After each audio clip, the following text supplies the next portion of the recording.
हम लोग पढ़ेंगे मैग्नेटिक फील्ड। मैं पहले से बोला हूं कि एक करंट कैरिंग कंडक्टर के चारों तरफ एक स्पेस या रीजन बना हुआ रहता है जिसमें हर एक मैग्नेटिक फील्ड रखेंगे तो वो मैग्नेटिक फील्ड फोर्स एक्सपीरियंस करता है और उसी स्पेस और रीजन को क्या बोलते हैं, मैग्नेटिक फील्ड। तो लिखेंगे the reason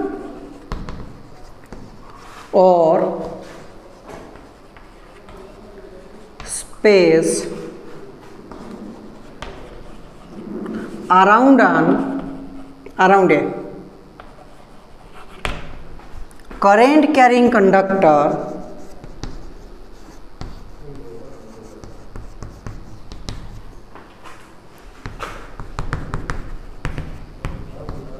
within which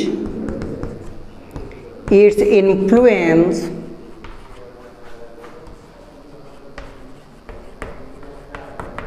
can be felt by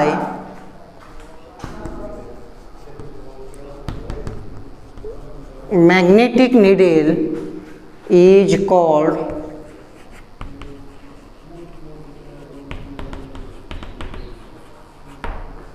magnetic field.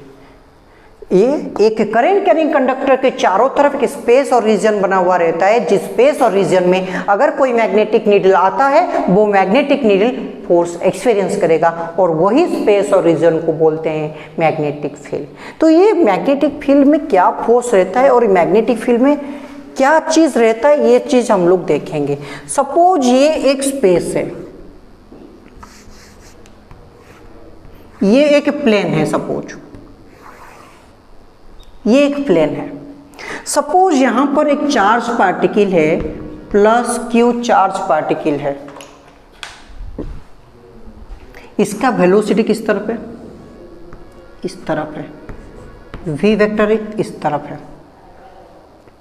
इसका मैग्नेटिक फील्ड को हमेशा इतना मान लो b वेक्टर में रिप्रेजेंट करते हैं। इलेक्ट्रिक फील्ड को E वेक्टर, मैग्नेटिक फील्ड को B वेक्टर में रिप्रेजेंट करते हैं। सपोज इसका मैग्नेटिक फील्ड एक तो वेक्टर क्वांटिटी तो B वेक्टर इस तरफ है और इन लोग के बीच में एंगल होता है कितना, theta.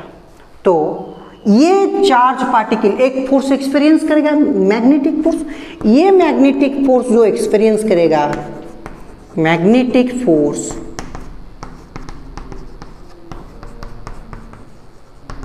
Experienced FM vector, magnetic force को F वेक्टर, मैग्नेटिक को FM वेक्टर।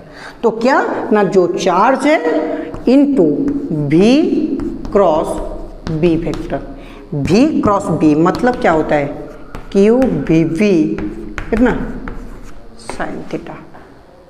और ये जो फोर्स का FM वेक्टर का डायरेक्शन क्या होता है ना, ये V वेक्टर और B वेक्टर के लिए परपेंडिकुलर होता है। मतलब देखो अगर ऐसा अगर 3D बना रहे हो ना, ये V वेक्टर है, ये B वेक्टर है, तो FM वेक्टर किस तरफ होगा, इस तरफ होगा, क्योंकि ये X Y ये Z है, तो Z एक्सिस Y एक्सिस के लिए परपेंडिकुलर है, Z एक्सिस B एक्सिस के लिए परपेंडिकुलर है। तो मतलब ये जो डायरेक्शन होता है FM वेक्टर का, direction of FM vector is perpendicular to plane containing V vector and B vector.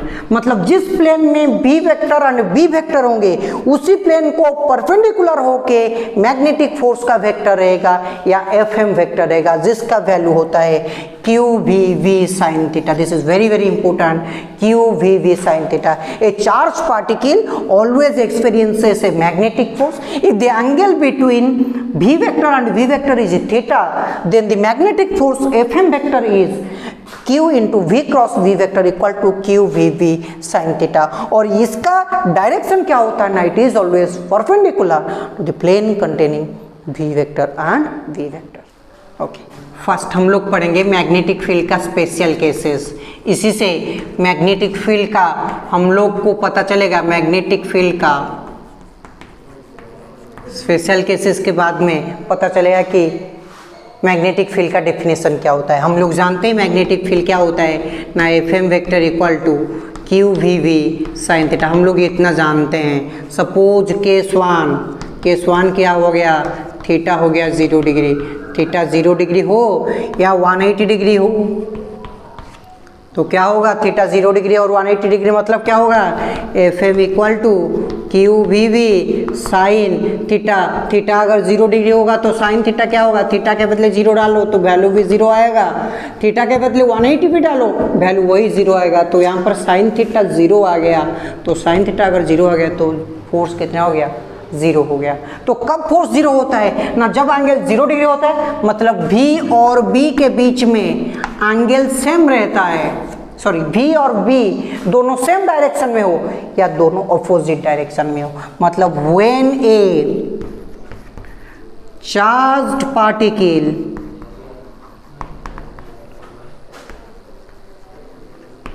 moves parallel or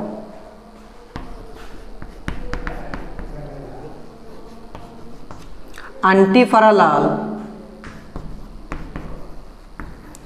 to the direction of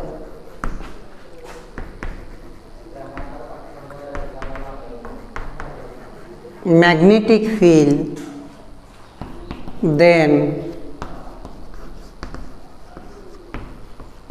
no force acts on it. मतलब जब भी चार्ज पार्टिकल मैग्नेटिक फील्ड के साथ ही जा रहा है या मैग्नेटिक फील्ड के ऑपोजिट डायरेक्शन में जा रहा है, तब भी उसके ऊपर कोई फोर्स एक्ट नहीं करता है, कोई भी मैग्नेटिक फोर्स एक्ट नहीं करता है। ये फर्स्ट इक्वेशन बोला है। ओके, सेकेंड केस बोलता है if theta equal to 90 degree.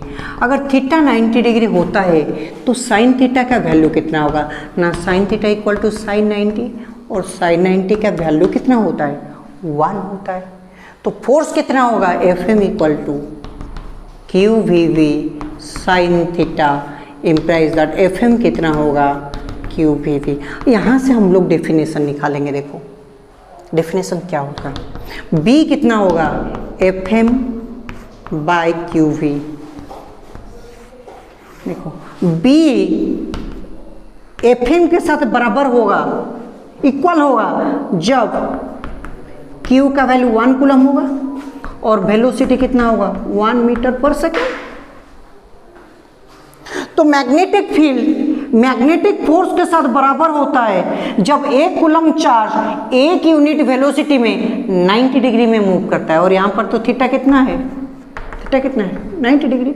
मतलब मैग्नेटिक फील्ड मैग्नेटिक फोर्स के साथ बराबर उस टाइम होता है जब एक कूलम का चार्ज एक यूनिट वेलोसिटी में 90 डिग्री डायरेक्शन रख के मैग्नेटिक फील्ड के साथ जितना फोर्स एक्सपीरियंस करेगा वही उसका मैग्नेटिक फील्ड होगा। मतलब magnetic field is defined as the magnetic force experienced by a 1 coulomb charge moving with 1 metre per second at 90 degree with magnetic field. 90 degree magnetic field के साथ 90 डिग्री मतलब perpendicular direction में अगर एक coulomb charge एक unit velocity में move करता है तो जितना फोर्स एक्सपीरियंस करेगा वही उसका मैग्नेटिक फील्ड होगा। तो डेफिनेशन हम लोग लिखेंगे,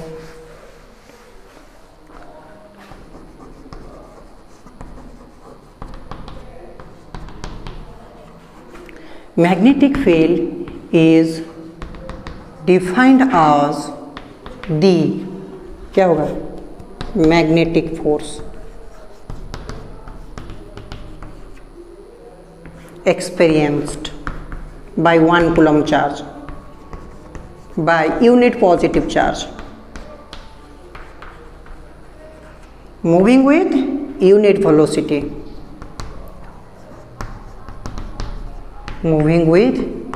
unit velocity perpendicular to magnetic field।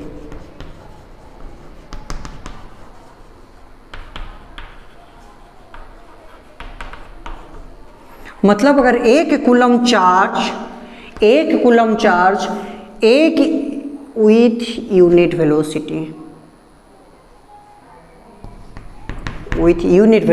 अगर एक वेलोसिटी में मूव करता है तो जितना फोर्स एक्सपीरियंस करेगा वही फोर्स उसका मैग्नेटिक फील्ड के साथ बराबर होता है। दूसरा चीज हम लोग देखेंगे इसका यूनिट और डायमेंशंस, यूनिट एंड डायमेंशंस बहुत important dimensional formula. Short questions में आता है डायमेंशनल फॉर्मूला क्या है। तो हम लोग जानते हैं एफ एम इक्वल टू कितना है, Q V V sine theta. तो थीटा तो हम लोगों का 1 है, थीटा तो 90 डिग्री है, साइन थीटा 1 है। तो बी क्या होता है, F M by Q into V. अभी देखो फोर्स का क्या है, फोर्स का डायमेंशनल फॉर्मूला कितना है, m1 L1 T-2। इसका डायमेंशनल फॉर्मूला क्या है, 80। वेलोसिटी का कितना है, L T⁻⁻1। देखो L L cancel out, m बचा, l तो नहीं बचा, 1 - 1 0 हो गया, तो T⁻⁻2 ये क्या हो गया, A⁻⁻1। ये शॉर्ट क्वेश्चंस में आता है 1 मार्क, कभी कभी 2 मार्क्स बोलता है। 2 मार्क्स के लिए वो बोलेगा कि determine the dimensional formula of magnetic field. Dimensional formula of magnetic field अगर बोलेगा 2 मार्क्स का, तो ये अगर इक्वेशन लिखोगे F M by Q V, तो ये 1 मार्क्स का है। पुट करोगे एफ एम के जगह ये, क्यू के जगह ये, वी के जगह ये पुट करेंगे तो आधा मार्क्स मिलेगा, और बाकी आधा मार्क्स इसके लिए मिलेगा। तो 2 मार्क्स के लिए मिलेगा, छोड़ेगे उसी के हिसाब से तुम्हारा मार्क्स कटेगा। तो ऐसा यूनिट क्या होता है, ऐसा यूनिट होता है टेस्ला, टी टेस्ला। और इसका सीजीएस यूनिट होता है गॉस। तो तुम लोग इतना याद रखो, 1 टेस्ला, ये क्वेश्चन आता है 10⁴ गॉस। शॉर्ट क्वेश्चंस के लिए what is the relation between tesla and gauss. Now 1 tesla equal to 10⁴ gauss, very very important. हम लोग पढ़ेंगे अभी लॉरेंज फोर्स। देखो लॉरेंज फोर्स का मतलब क्या होता है, जब भी एक चार्ज पार्टिकल इलेक्ट्रिक फील्ड में रहता है तो फोर्स क्या एक्सपीरियंस करता है, तुम लोग जानते हो electric field equal to F by Q. तो इलेक्ट्रिक फोर्स के चलते इलेक्ट्रिक फोर्स के चलते चार्ज पार्टिकल कितना फोर्स एक्सपीरियंस करेगा, क्यू ई। और मैग्नेटिक फील्ड के लिए फोर्स कितना एक्सपीरियंस करेगा, Q into V cross B vector. अगर इलेक्ट्रिक फील्ड में रहा तो force Q into E vector, अगर मैग्नेटिक फील्ड में रहा तो Q into V cross B vector, अगर दोनों में रहा तो दोनों को ऐड कर देंगे। तो लॉरेंज फोर्स क्या होता है ना, when A charged particle is placed in a region where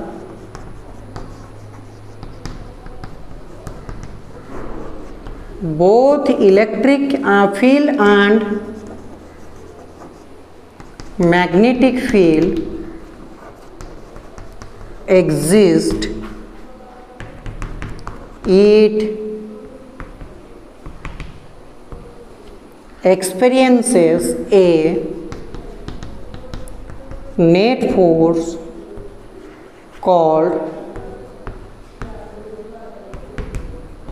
Lorentz force. क्या बोलते हैं, लॉरेंज फोर्स। अगर एक चार्ज पार्टिकल को एक ऐसा रीजन में रखेंगे जहां पर both electric field and magnetic field रहेगा, तो इलेक्ट्रिक फील्ड के चलते इलेक्ट्रिक फोर्स, मैग्नेटिक फील्ड चलते मैग्नेटिक फोर्स, तो नेट फोर्स क्या होगा, लॉरेंज फोर्स।